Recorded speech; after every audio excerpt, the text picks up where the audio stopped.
Voici les 9 étapes pour l'épanouissement financier, inspirées par la sagesse intemporelle de la Bible. Avant tout, donnez la dîme à Dieu lorsque vous recevez votre salaire. Avant tout, le plus grand investissement, c'est faire une alliance avec Dieu. Donner la dîme, c'est dire à Dieu, je te fais confiance. C'est s'abreuver à la source même de la vie. Et là où il y a la vie, la précarité ne peut exister.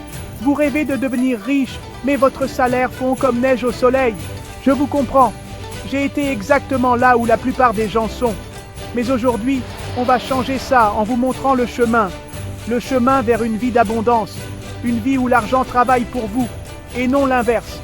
Mais je vous préviens, si vous cherchez des combines magiques ou des plans, devenez riche en 24 heures.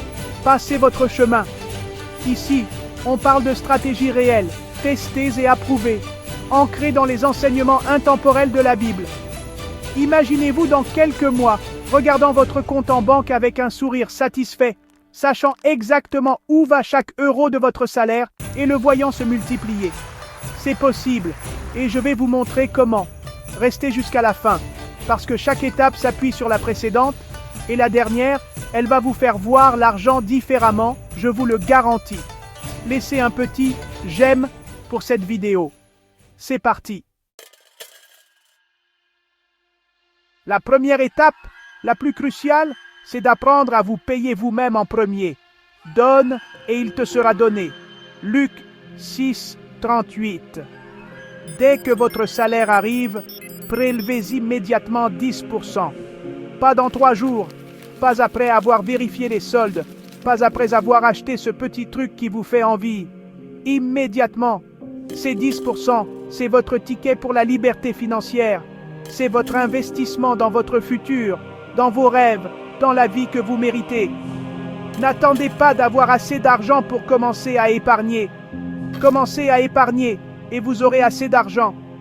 Rappelez-vous, celui qui sème peu, moissonnera peu, et celui qui sème abondamment, moissonnera abondamment.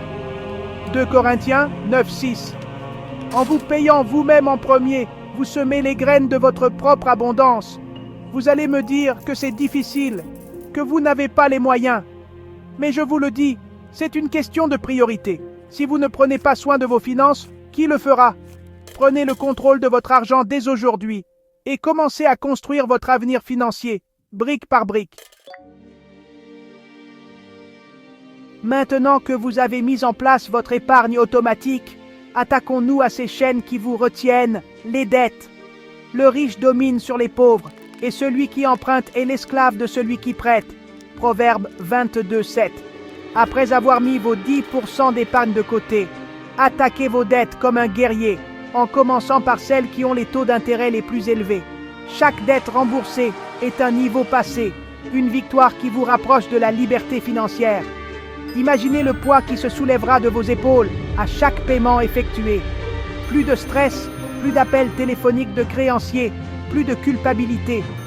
Libérez-vous de l'esclavage de la dette et marchez la tête haute vers un avenir financier prospère. Que votre parole soit oui, oui, non, non. Matthieu 5, 37. Engagez-vous à vivre selon vos moyens, à ne dépenser que ce que vous avez et à rembourser vos dettes le plus rapidement possible. Celui qui aime l'argent n'est point rassasié par l'argent, et celui qui aime l'abondance n'est pas rassasié par le revenu. Ecclésiaste 5, 10. Maîtriser vos dépenses n'est pas synonyme de privation, mais de prise de conscience. Avant chaque achat, posez-vous 3 questions simples. Est-ce que j'en ai vraiment besoin? Est-ce que ça va m'apporter une valeur durable? Est-ce que je peux m'en passer? Fixez-vous un budget mensuel pour les dépenses non essentielles. Combien pouvez-vous vous permettre de dépenser pour les restaurants, les sorties, les vêtements, sans compromettre vos objectifs financiers? Car là où est ton trésor, là aussi sera ton cœur. Matthieu 6, 21. Ne laissez pas les choses matérielles dicter votre vie. Concentrez-vous sur ce qui compte vraiment, votre famille, vos amis, votre santé, votre développement personnel. Soyez intentionnel avec votre argent et vous serez surpris de voir à quel point vous pouvez accomplir avec moins. Chapter 4. Investissez dans votre éducation. Va vers la fourmi paresseux. Considère ses voies et deviens sage. Proverbe 6:6. La connaissance, c'est le pouvoir. Et dans le monde de la finance, c'est encore plus vrai. Investissez dans votre éducation financière. Commencez petit. Prenez 30 minutes par jour. Lisez un livre sur l'investissement. Suivez une formation en ligne sur la gestion d'entreprise. Écoutez des podcasts financiers pendant vos trajets. Internet regorge de ressources gratuites ou peu coûteuses. Plus vous en saurez sur la gestion de l'argent, plus vous serez en mesure de prendre des décisions éclairées et rentables. Ne vous contentez pas de suivre les conseils des autres aveuglément. Apprenez à analyser les opportunités, à comprendre les risques, à prendre des décisions éclairées. Mon peuple périt faute de connaissances. Osée 4:6. Ne laissez pas l'ignorance financière vous coûter votre prospérité. Prenez le temps d'apprendre, de grandir, de vous développer, et vous ouvrirez la porte à un monde d'opportunités financières. Chapter 5. Diversifiez vos sources de revenus. Ne mettez pas vos œufs dans le même panier. Proverbe. C'est une sagesse ancestrale qui s'applique parfaitement à la gestion de vos finances. Ne dépendez pas d'une seule source de revenus. Commencez petit, mais commencez malin. Chaque nouvelle source de revenus que vous créez devient comme un petit employé qui travaille pour vous 24 heures sur 24. Prenez l'exemple de l'investissement locatif. Un appartement bien choisi peut générer des revenus passifs réguliers, tout en prenant de la valeur au fil du temps. Ou encore, explorez les opportunités de revenus passifs en ligne. Création de contenu, vente en ligne, marketing d'affiliation. Les possibilités sont infinies. L'âme du paresseux désire, et il n'a rien. Mais l'âme des diligents est rassasiée. Proverbe 13:4. Ne vous reposez pas sur vos lauriers. Soyez proactifs, créatifs, et n'ayez pas peur d'explorer de nouvelles avenues pour générer des revenus. La plupart des gens investissent avec leurs émotions. L'investissement n'est pas un sprint, c'est un marathon. La discipline est la clé de tout. Mais attention, je ne vous dis pas d'être têtu ou aveugle. La discipline, ce n'est pas s'obstiner bêtement. C'est comme conduire une voiture. Vous gardez le cap, mais vous adaptez votre vitesse aux conditions de la route. Vous allez être ce marathonien qui continue à courir quand les autres abandonnent. Comment? En ayant un plan solide, basé sur des analyses approfondies, pas sur des émotions ou des rumeurs. Et une fois que vous avez ce plan, vous le suivez. Point final. Pas de et si, pas de mais, peut-être que. La patience est littéralement payante.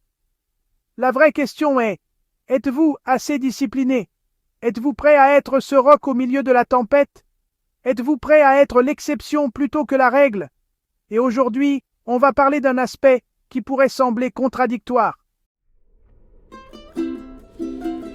Il y a plus de bonheur à donner qu'à recevoir. La vraie richesse ne se mesure pas seulement en termes financiers. C'est aussi une question d'abondance du cœur. Donne, et il te sera donné, on versera dans ton sein une bonne mesure, serrée, secouée et qui déborde. Car on emploiera à ton égard la même mesure que tu auras employée toi-même. Commencez petit, donnez de votre temps, partagez vos connaissances, mentorez quelqu'un. En donnant, vous créez un héritage qui dépasse largement votre compte en banque. La fortune la plus précieuse n'est pas celle qu'on accumule, mais celle qu'on partage. Que chacun donne comme il l'a résolu en son cœur, sans tristesse ni contrainte. Car Dieu aime celui qui donne avec joie. Donnez avec joie, sans rien attendre en retour, et vous serez surpris par l'abondance qui se manifestera dans votre vie. Chapitre 8. Heureux l'homme qui a trouvé la sagesse et l'homme qui possède l'intelligence, car le gain qu'elle procure est préférable à celui de l'argent, et le profit qu'on en retire vaut mieux que l'or fin. La vraie richesse, ce n'est pas d'avoir un compte en banque qui fait 6 chiffres, c'est de pouvoir dormir paisiblement la nuit, de rire sincèrement avec vos proches, de vous réveiller le matin avec un but qui vous fait vibrer. Cultivez votre sagesse intérieure, méditez, priez, connectez-vous à votre spiritualité. Apprenez à vous contenter de ce que vous avez, tout en aspirant à toujours plus grand.